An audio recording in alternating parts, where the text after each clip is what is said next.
quasi hora por hora, era el 11, la hora 11 del día 11 del 1918, que acababa la guerra, la grande guerra, la Primera Guerra Mundial, llamado entonces la última guerra. Era para todos los combatientes ahí, era esta guerra necesaria para acabar con todas las guerras y acabar con todo. Que por cierto, 20 años más tarde, otra guerra mundial. Entonces, no solo no han acabado con nada, pero esta gran guerra ha tenido unas consecuencias terrificantes y le vamos a analizar.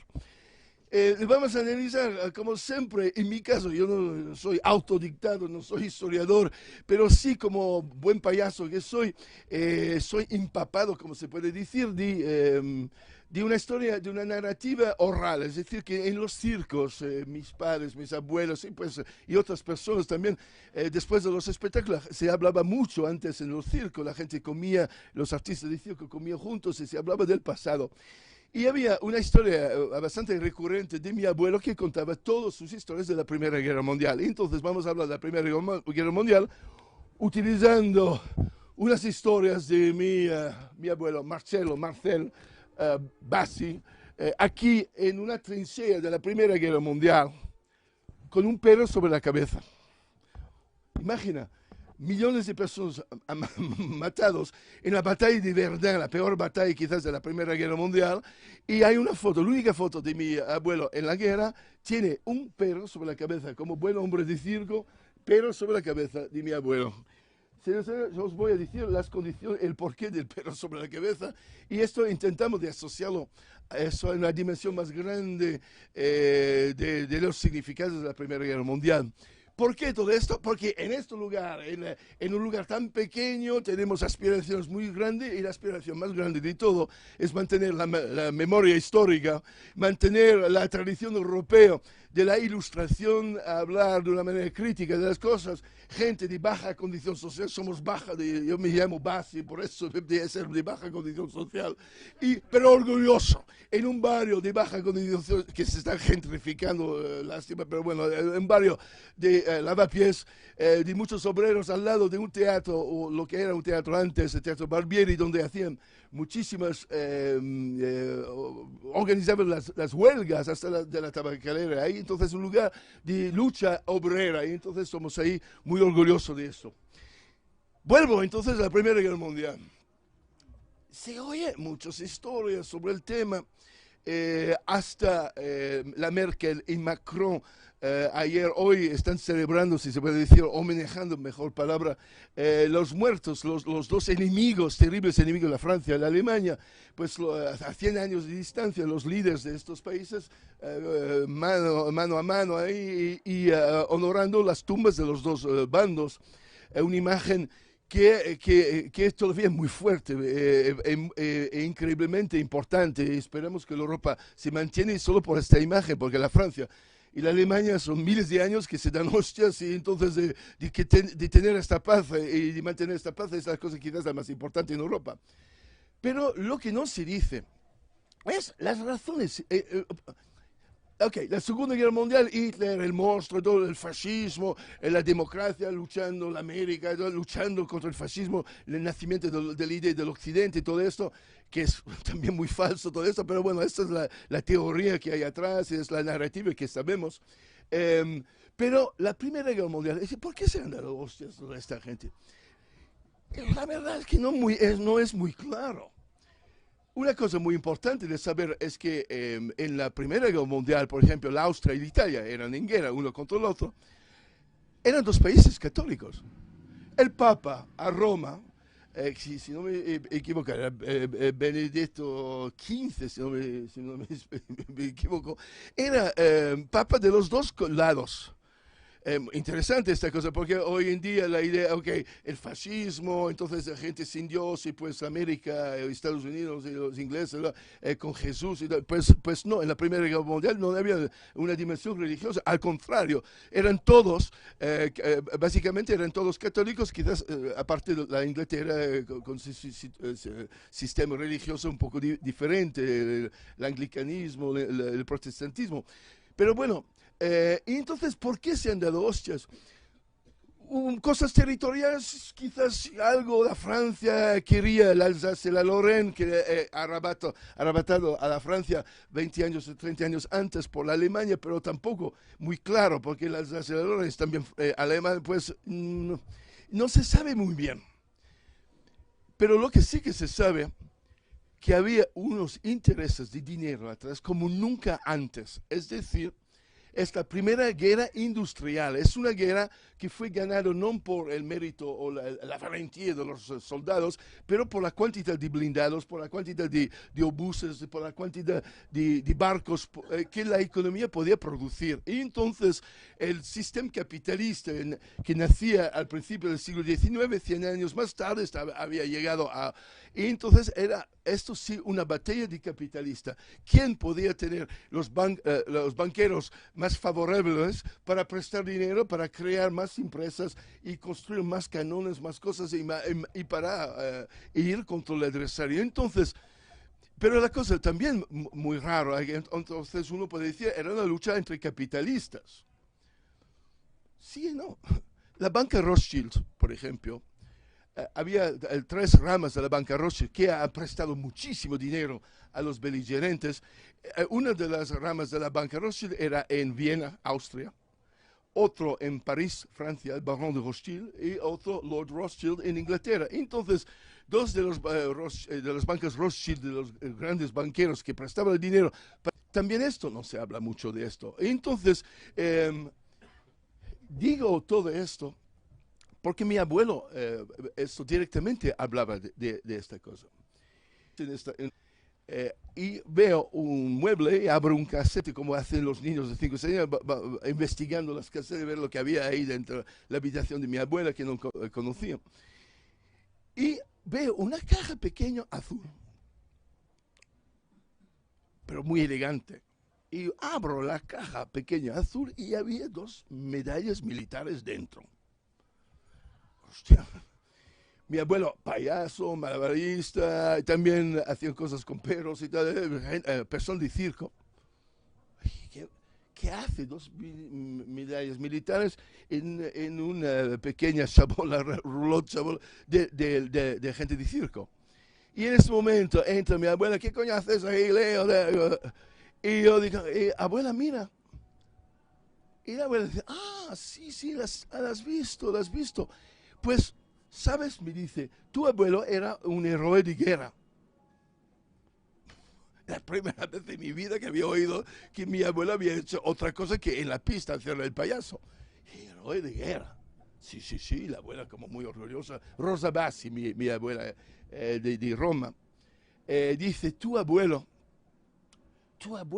pues ha matado a austriacos y todo, era muy valiente, le han dado una medalla, otra medalla también, mira esto, yo estoy, hostia. Y en el mismo momento entra esta vez mi abuelo, ¿qué hacéis, Rosa? ¿Qué hacéis con el Leo? Abuelo, entonces eres héroe de guerra. Yo digo, con mucho entusiasmo. Mi abuelo me mira, ¿qué dices? ¿Y quién te ha dicho de coger esta caja? Dice mi abuelo. Y después mi abuelo dice a mi abuela, ¿y por qué no la has tirado como te lo he dicho? ¿Tú qué haces con esta cosa? Te había dicho de tirar a la basura esta cosa. No quiero ver esto. Dice a mí, dame las medallas. Pero abuelo, eres un héroe. Buf, me coge las medallas y dice, mira lo que voy a hacer. Y coge la medalla y la tira por la ventana con todas las fuerzas que puede. ¡Fof! Mi abuelo, ¿por qué has hecho esto? Es una mierda.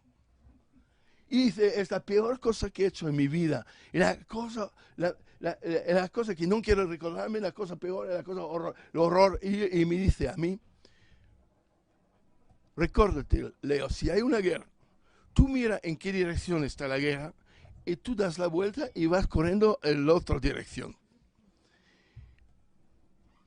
La abuela dice, pero eso es de cobarde. Y dice, no, el cobarde es seguir las órdenes y ir por ahí. El valiente es el que toma el riesgo y se va para matar a nadie. Esto es la peor cosa que he hecho en mi vida. Y tengo vergüenza, incluso esto estoy hablando de los años entonces 58, yo tenía 6 años, 58. Era entonces 40 años después de la final de la guerra. Era una lección fortísima. Nunca me había visto mi abuela, que era la primera vez que lo veía tan enfadado, pero la verdad, con un enfado, y gritaba y gritaba. Escucha bien, le digo, escucha bien, esto es una mierda. Se quedó ahí y yo evidentemente quedaba con esa cosa de misterio, qué cosa ha pasado y todo. Intento en los años después, de vez en cuando intentaba devolver sobre el tema, qué pasó con mi abuelo y todo. Parece que había, fue en 1914 en un circo, actuaba, en un circo italiano, actuaba en Francia. Llegaron unos militares franceses en el circo durante la actuación, pidió a disparar la actuación y uno de los oficiales franceses dice, todo el público, hombres de más de 17 años, tienen a irse ahora mismo a la estación. Estamos en guerra y la República necesita todos sus brazos y todos sus hombres. Importante. Entonces, y después el mismo da la vuelta y están ahí los payasos ahí vestidos y todos esperando, y los payasos también. Todo hombre útil de más de 17 años ahora mismo salen de este lugar y van en dirección de la estación. La Francia necesita de su... Mi abuelo dice, pero no somos franceses, somos italianos. Y le dice, no somos racistas, dice el francés, y puedes venir también. ¿Cómo da? Poco tiempo después la Italia entra en guerra, también más tarde, pero entra en guerra contra la Austria, y al final mi abuelo se encuentra, él y su socio, un otro payaso, los dos intentaron evidentemente de mantenerse juntos en el enlistamiento y han conseguido acabar en el mismo regimiento y todo, los dos. Y después, por muchas cosas raras de la historia, se encontraron en Verdun, en la peor batalla, y en una, te imaginas, los alemanes están a 200 metros, todos sin trincheras, todos con ametralladores enormes, y hay el capitán, igual los alemanes hacían la misma cosa, a un momento dice, orden de salir a las 12 de la noche, espadas fuera, en nombre de la Francia, al ataque, porque le habían puesto en un regimiento francés. Y mi abuelo dice, bastaba sacar la cabeza de la agujero y te disparaban inmediatamente los alemanes, evidentemente. Y mataron al su lado a su socio, al otro payaso. ¡Paf! Muerto. Mi abuelo ve esto, piensa al desastre que es la vida y a estos hijos de puta ahí adelante. Va atrás, coge una caja llena de bombas y camina. Y parece que entonces están disparando esto directamente al otro trinchera y tira toda la caja dentro. Y mata no se sabe cuánta gente. Entonces vuelve atrás. Evidentemente los oficiales franceses son, es increíble, señor, es un acto de heroísmo nunca visto y todo. Y viene citado por los mejores medallas militares. Y mi abuelo dice, a las pocas horas después de esto me he dado cuenta de la dimensión de lo que había hecho. Y dice, y te das cuenta que en el momento después pensaba que los alemanes eran el mejor público de circo. Que la primera cosa que había pensado después, que había matado al público, a su público. Los circos eran internacionalistas, entonces trabajaba quizás unos meses en Francia y después en Alemania, y es cierto, la tradición de circo en Alemania es enorme, el público alemán adora el circo y todavía hoy hay un enorme, y entonces a los pocos horas que habiéndose dado cuenta de la muerte de su mejor amigo y de su socio y después el acto eso ridículo, y después después de pensar en todo esto, una sensación de inutilidad, de ridículo, y de pensar quién nos había obligado de hacer esto. Y pocos tiempos después hay esta foto de él con un perro sobre la cabeza. Pues el mismo Marcel Bassy estaba ahí ruminando unos meses después, ya con sus 2 medallas militares y todo, en la misma batalla de Verdun. Por cierto, una batalla que tenía como frente 13 kilómetros solo, donde murieron unos 900.000 hombres, dice hombres, pero eran chicos de más de 17 años, la mayoría no llegaba a 20 años, estamos hablando de niños básicamente. Casi mitad entre alemán y francés e ingleses, algunos italianos, esta batalla de Verdun, pero en 13 kilómetros, imagina, en 6 meses, la muerte era continua, y de todas partes. Y una noche entonces, después de todo esto, oye, con todavía los alemanes en el mismo sitio, a pocos cientos de metros de distancia, se oye la noche, esto me lo contó directamente el abuelo, un perro, que caminaba, el perro, entró cráteres de la bomba y todo, con sus dueños muertos, lo que sea, entre las tropas francesas y las tropas alemanas. Y están ahí todos los soldados ahí esperando y oyendo esos gritos del perro. Y mi abuelo, como él había trabajado en el circo mucho con perros,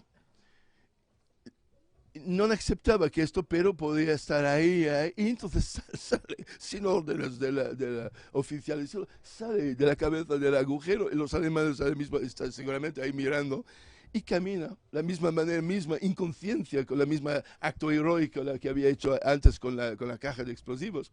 Camina y coge el perro y lo lleva el perro atrás y lo lleva hasta las trincheras francesas.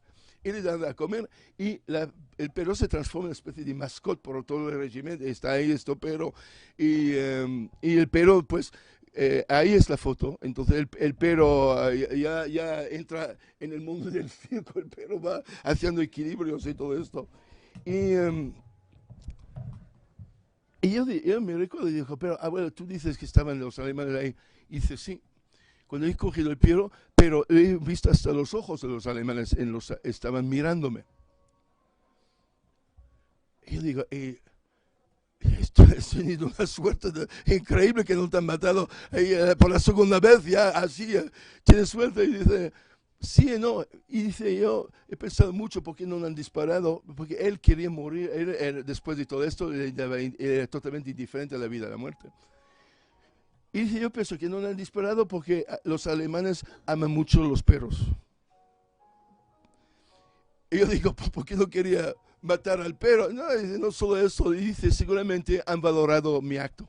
Y la gente que estaba ahí con los fusiles han pensado, es un enemigo, pero es un hombre valiente y no le han disparado. Entonces, estas pequeñas historias multiplicado por 1.000 y millones, porque esto es uno, y pues estas historias con todos estos muertos. Estamos hablando de 19 millones de muertos, 19 millones de muertos en 4 años, de jóvenes, chicos de más de 17 años, entonces era una media de 22 años estos muertos. Y eso, sin saber por qué.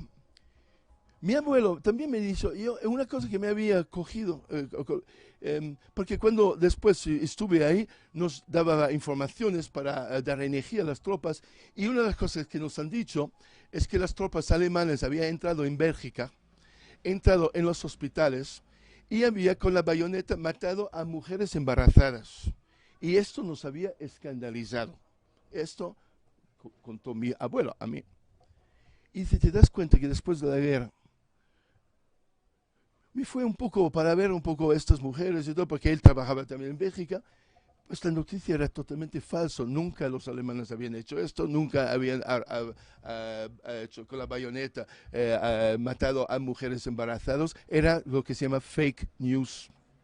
Era historias que el mando aliado inglés o francés que había para intentar dar ganas a transformar a los alemanes en malos, en demonios, y para hacer que la gente no piense lo que está pasando y que matan. Entonces lo del fake news no es nuevo. O las armas de destrucción masiva de Saddam Hussein, la misma cosa, fake, fake, fake, fake. Además, los americanos utilizan el mismo sistema. En Kuwait, la hija del embajador de Kuwait ha ido al Congreso de los Estados Unidos en los años 90 para decir que las tropas de Saddam Hussein habían entrado en los hospitales y con la bayoneta matado a mujeres embarazadas. Y fue una de las razones en la primera guerra de Irak por la cual los americanos... Y después se ve que esta chica, ella decía que era en el hospital, que había visto todo con sus ojos, era solo la hija del embajador de Saudí, que si no de Kuwait, y que nunca había visto nada. Es la misma historia reciclado a una distancia de 60, 70 años. Increíble, no tiene tampoco mucha imaginación. Y entonces, fake news, montar... Otra cosa también que me dice mi abuelo, muy importante, me dice, esta primera guerra en Europa...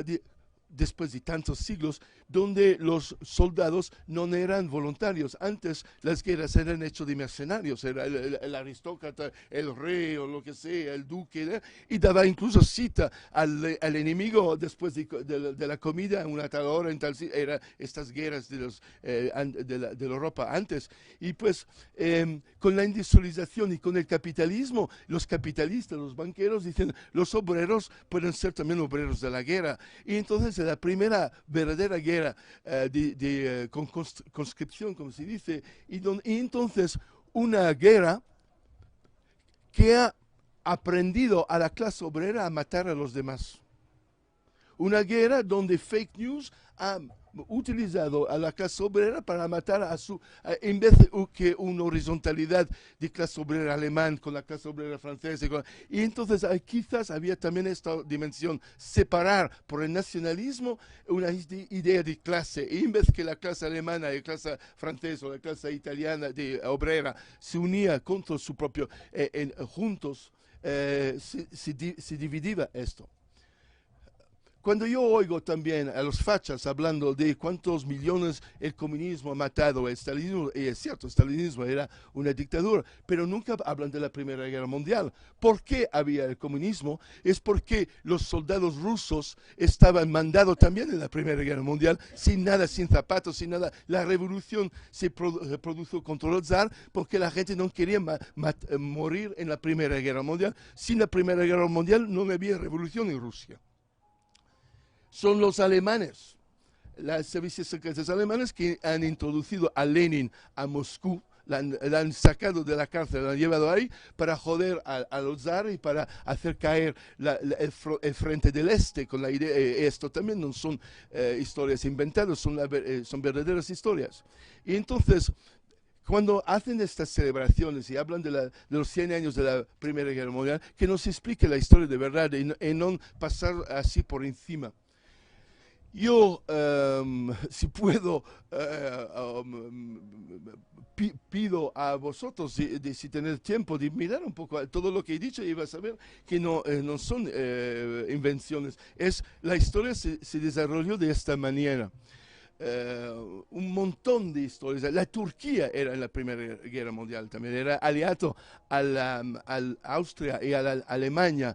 La caída de la Turquía ha permitido la creación del Estado de Israel, porque Palestina era parte de la Turquía antes. Y también ahí, no voy a entrar mucho en las discusiones, pero puedes ver un poco el papel de los banqueros ahí en la caída de la Turquía y la declaración de Lord Balfour, por ejemplo, por la creación de Israel. Entonces, ¿por qué digo todo esto? Que todavía hoy en día perdura todas las influencias perniciosas de la Primera Guerra Mundial, las cosas en las cuales nosotros tenemos a vivir son herencias de la Primera Guerra Mundial. Hitler, Mussolini, son hijos de la Primera Guerra Mundial.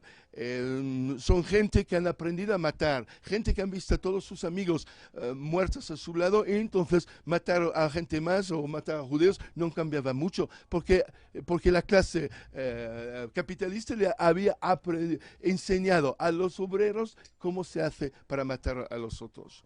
Entonces, esto es lo que a los 19 millones de jóvenes europeos muertos y a los 30 o 40 millones de heridos en esta guerra inútil, guerra sin razón, guerra donde los capitalistas, banqueros y fabricantes se han forrado, familias han creado enormes riquezas sobre la muerte. Pues esto es lo que tendrá que ser celebrado ahora, la verdadera historia. La única manera de celebrar la muerte de esta gente es que no han muerto en vano y que la razón de su muerte viene sabido y aprendido en las escuelas hoy en día de nuestros hijos. Y entonces, otra vez, lo siento, no ha sido quizás muy divertido la misa de hoy, pero a 100 años de una guerra donde han muerto 19 millones de personas por falta de algunos y por mentiras y menzoñas, pues quizás no era el caso de hacer una misa divertida.